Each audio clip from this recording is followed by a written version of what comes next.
नमस्कार, आप देख रहे हैं जनक्स पर। आपके साथ मैं आंचल श्रीवास्तव। आज हम आपको लेकर चलते हैं बिहार की राजनीति के दिलचस्प और रणनीतिक खेल में, जहां हर चुनाव की कहानी जाति समीकरण और वोटों की ताकत से बुनी जाती है।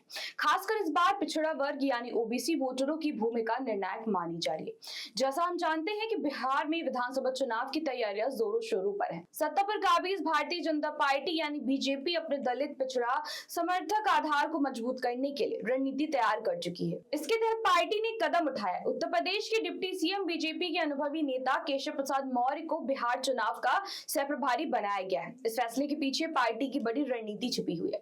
दरअसल बीजेपी चाहती है कि केशव प्रसाद मौर्य, जिन्होंने यूपी विधानसभा 2017 में इतिहास रचा था और पार्टी को 300 से ज्यादा अधिक सीटें दिलाई थी, वही कमल बिहार में भी खिल सके। उनकी कार्यशैली और संगठनात्मक अनुभव को देखते हुए पार्टी उम्मीद कर रही है कि वो बिहार में पिछड़ा वोट बैंक को अपने पाले में लाने में अहम भूमिका निभाएंगे। केशव प्रसाद मौर्य की भूमिका सिर्फ चुनावी मैदान तक सीमित नहीं है। उनका अनुभव पीडीए फॉर्मूले यानी पिछड़ा दलित अल्पसंख्यक गठबंधन की रणनीति को चुनौती देने में निर्णायक हो सकता है।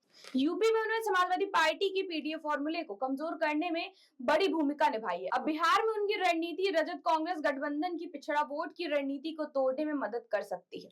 विशेष रूप से कहा जा सकता है कि केशव प्रसाद मौर्य का राजनीतिक और संगठनात्मक अनुभव बीजेपी के लिए एक मजबूत हथियार साबित होगा। उन्होंने आरएसएस और विश्व हिंदू परिषद जैसे संगठनों में काम किया है और पार्टी के भीतर संगठनात्मक मजबूती के लिए उनका योगदान अहम माना जाता है। यही वजह है कि पार्टी ने उन्हें बिहार का सह प्रभारी नियुक्त किया है। इसके बाद केशव प्रसाद मौर्य ने अपने सोशल मीडिया अकाउंट पर पार्टी नेतृत्व का आभार जताया है।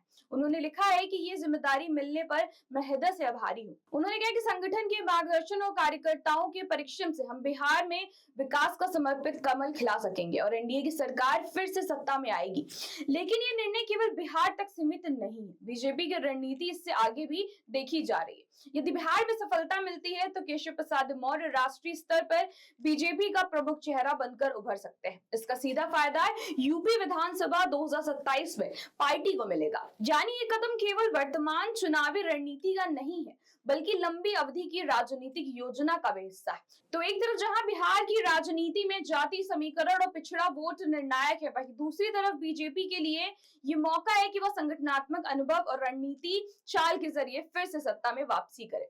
केशव प्रसाद मौर्य की नियुक्ति इस रणनीति का सबसे बड़ा संकेत है। हमारी नजर इस पर होगी कि बिहार में चुनावी रण में क्या रणनीति काम करती है और क्या केशव प्रसाद मौर्य वह कमाल कर पाएंगे जो उन्होंने यूपी में 2017 में किया था। तो ये थे बिहार की राजनीति से बड़ी और बीजेपी की आगामी रणनीति के पीछे का सोच विचार। तो ऐसी देश और दुनिया की बड़ी खबरों पर नजर रखने के लिए आप जुड़े रहिए जॉन एक्सप्रेस के साथ। नमस्कार।